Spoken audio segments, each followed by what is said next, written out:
welcome today to this video where I make this card using the the Avery Elle Sea Builder card set. I just think this is the cutest thing in the world. So this is the set. I have to apologize for my focus in this video. It is all over the place. I accidentally had autofocus on 4 videos that I shot, and my son and I have now figured out how to get rid of that and make it not happen while I'm filming. But anyway, I have a sample over on the right there of what I want the card to look like in the end, except I'm going to leave out that orange fish down below. So I have put into my Misty the 2 reefs or cliffs that are on either side, and the seahorse that I want in the middle, and I'm inking that up with some Simon Says stamp ink, and I am going to stamp it down. Now, the majority of this video really is about the coloring, and the focus is just awful, so if you would like to skip ahead, please feel free to the portion where I mask everything off and ink the the sea in the background.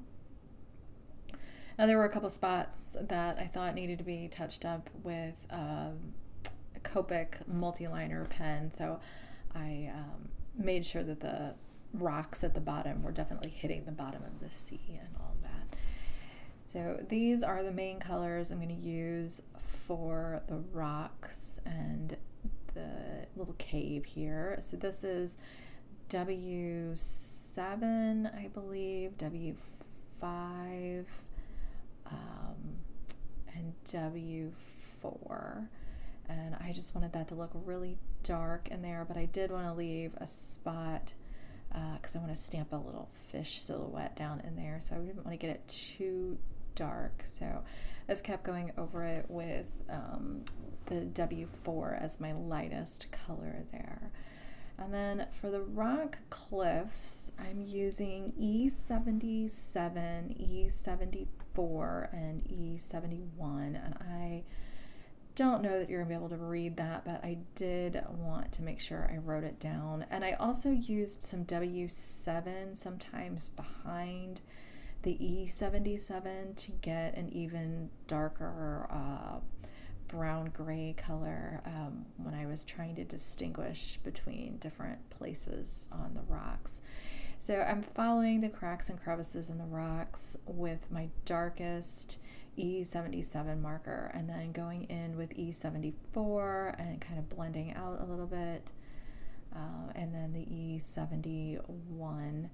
I was going to try to reshoot this video so that my coloring was a little bit more in focus and the autofocus wasn't acting up. Unfortunately, I started doing that and I ran out of my E71 marker, and I didn't have a refill at the time. I've got one on order now, so I couldn't do a better job, and I apologize for that. So this is the E71. I'm doing that on the flat spots where light would come most, and then darkening up the edges a little bit with E74. Really trying to give some depth and dimension to this cliff. I know there are much better colors out there. I could probably do a fantastic job, but for fairly quick coloring and no art training, I think this is a pretty good way of getting the cliffs to look like they have some dimension. Going in with the different colors of the markers and highlighting, when there's flora and fauna around, you do a darker color behind and the lighter colors in front to give you some shadows and depth behind the seaweed there and some rocks that are there. Blending up with the E71 all the time to do where the light would hit on the cliffs if light was getting down to the bottom of the ocean. I do have some sun rays that will filter in when I do my ink blending for the sea, the ocean in the background. So there is some light coming down here and hitting off those rock faces. Getting in with all the cracks and crevices here in the video, in the stamp, and I am so sorry about the quality of this video. You just can't see it very well, but hopefully you can get the idea that I am blending this out and not doing the most perfect job so that it does look rocky and craggy like a rock face would. Not giving it the smoothest blend ever, leaving some of that E71 a little rough looking. And there I was going back in with some W7 and then going over it with the E77 and then the E74, just to get in some darker color and depth there, and then pulling up the E71 again, but trying not to blend completely because I do want that rocky effect.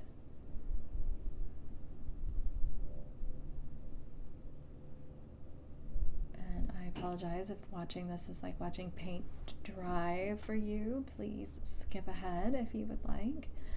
I'm going to color the other rock face in much the same way, so I may skip that on the video, or if it is in here, please feel free to fast forward through it. I just keep going back in and touching up and making darker portions that would be behind the seaweed or closer to the, behind a little bit, trying to give the look of a seawall.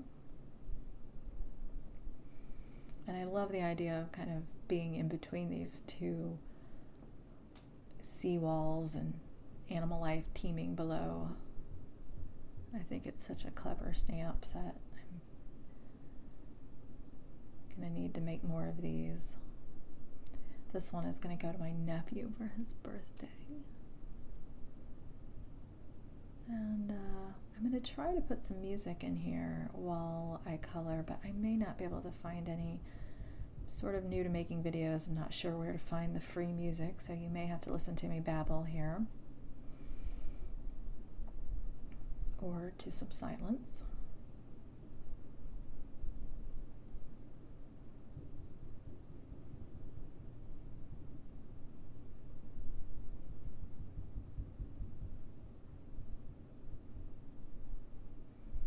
Or you can listen to my neighbor work on his deck if you can hear that. What's going on in the background? Now here I'm starting on the second rock face. It's a little different, but same principles apply. Putting the darkest color around the seaweed and down at the bottom so that I can blend up to where the rock face might be getting a little bit more light on it from the sun.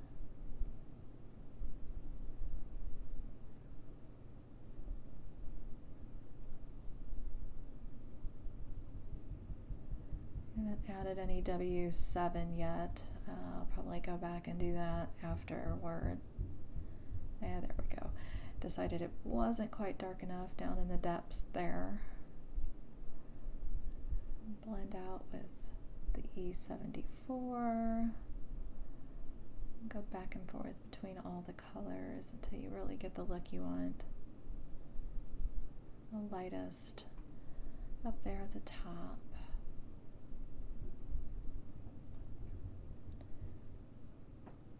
I think that was the that was the W7, and here's the E77.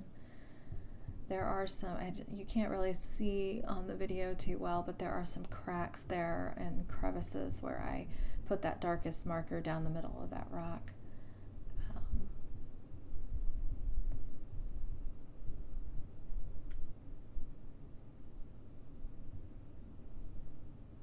Blending out, being a perfectionist and going back.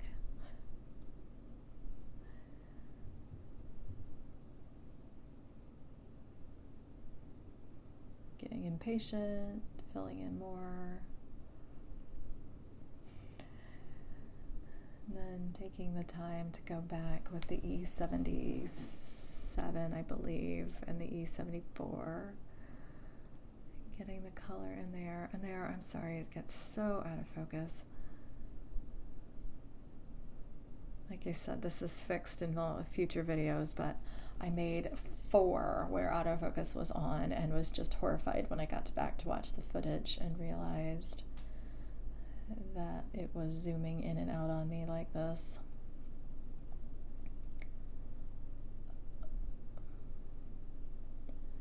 I'm just taking the darkest and lightest markers. There doesn't seem to be as much cragginess on this set of rocks as on the other. So it was a little easier and less time consuming to do. Now I'm picking out some greens for the seaweed, and I tend to use the same greens all the time. I love G28, G17, G5, and G3. I don't know if I use G5 or G3 on this one. It looks like it might be G5. It's just my go-to green combination for so many things.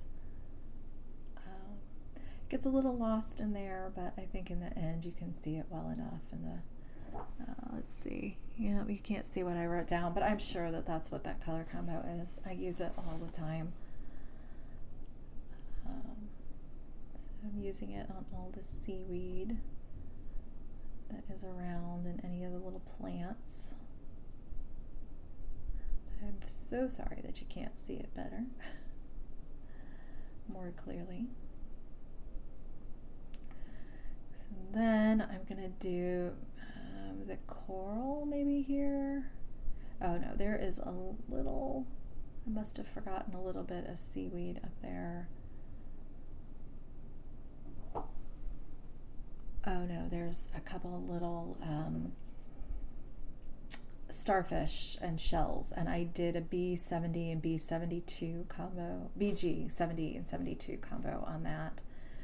And then there's some rocks down here, and I did an E34, E31, E21 maybe combo on that to get lighter sand and rocks down at the bottom for some contrast with the darker rocks. I will make sure I have that sheet of paper I was writing on saved down in my craft room, so I will make sure to get all those marker colors and put them in the written description on my blog. So if you are interested, you can look back and see what I was using. And maybe skip all this to out of focus coloring. For the, I'm sorry, you're going to hear my dog barking now, but for the seahorse, I used V17, V15, and V12. Color a little purple seahorse. I have no idea if that occurs in the wild, but I wanted to color him purple.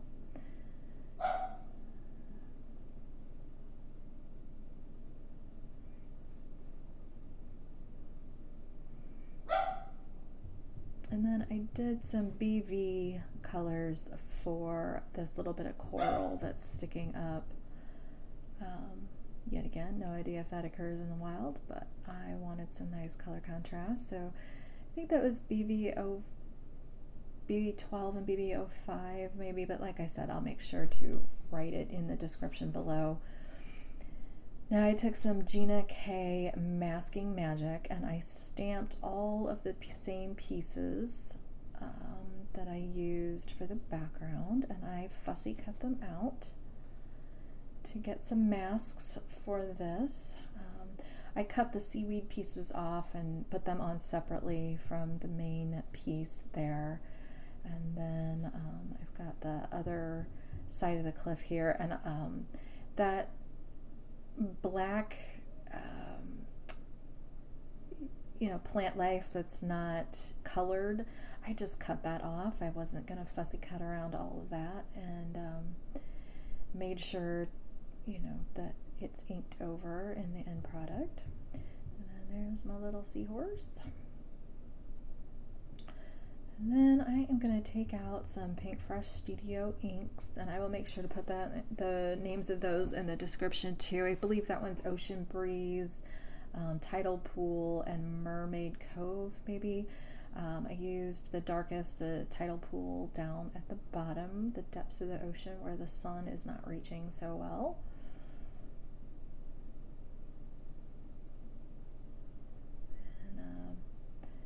Made sure to do that really nice and dark at the bottom, and then blend it out with the Mermaid Cove color. I just love these teal greens and green blues. They are my absolute favorite color palettes. And then I made sure to run the darkest, that medium color up along the sides of the cliffs where, there would be some shadow. Could have run the tide pool up there too. I didn't think of it at the time, so I just did the Mermaid Cove. And then this is the Ocean Breeze, I believe is the correct name. I will make sure to write those out for you. And getting lighter and lighter at the top, because that is where I'm going to have some sun rays come down, like the sun is penetrating into the ocean a little bit.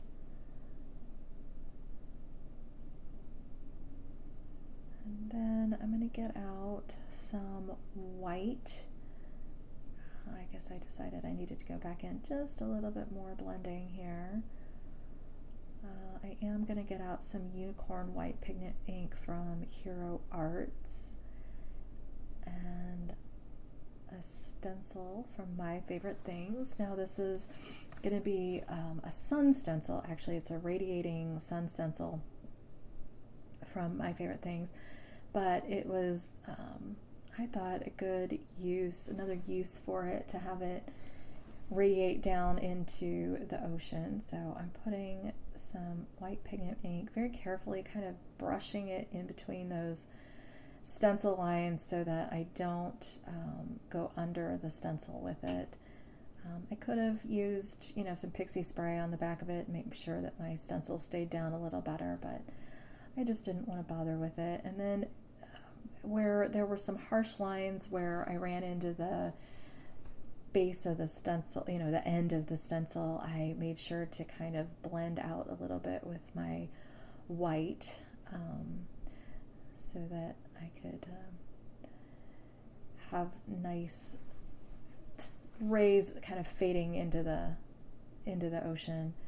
And then I just love it when you pull off the masks. It makes me so happy. I decided to lighten it up a little bit here, but I'm not sure that step was really necessary. I think it ended up fading more than I thought it would, and it would have been fine if I had left it as it was. But I'm going to put a greeting up. Oh, I forgot. I realized that there were a few bits and places where my mask had gone over, what wasn't blocking some of my coloring, I'm sorry, I can't speak, the ink blending.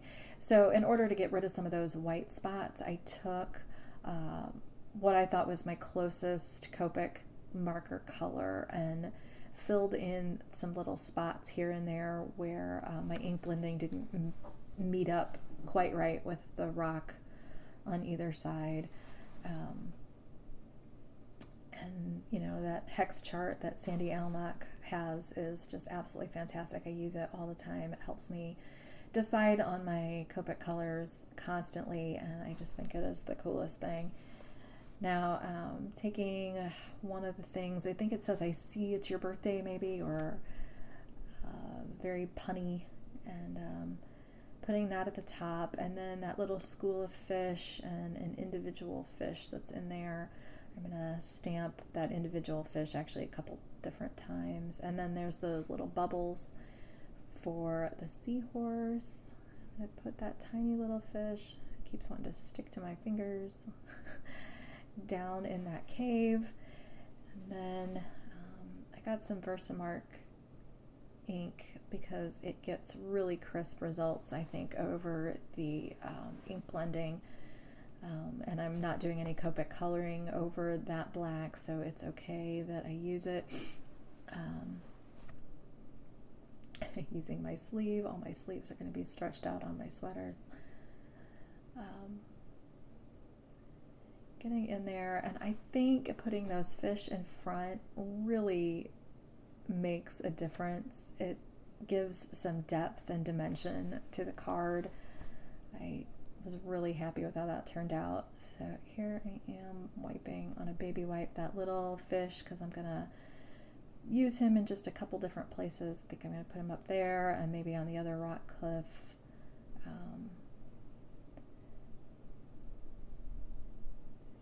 Pardon my head. I was looking to see if I thought I wanted to stamp anything else, but I decided I would just keep this simple and use that little fish stamp in just a couple different places, cleaning it off in between each use so that I can place it somewhere again. Thought I was going to put it there and decided it looked kind of funny. It looked upside down. So I ended up moving it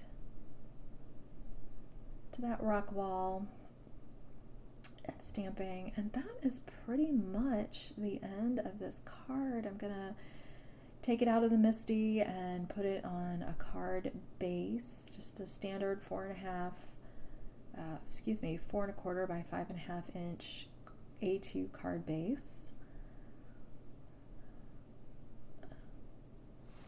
You can actually read my color descriptions here a little bit. That was a BG75 and BG72 earlier, and I will make sure to record all these and put them in my description below. I should have edited this a little better. I must have been looking at cutting a piece of cardstock for my card base.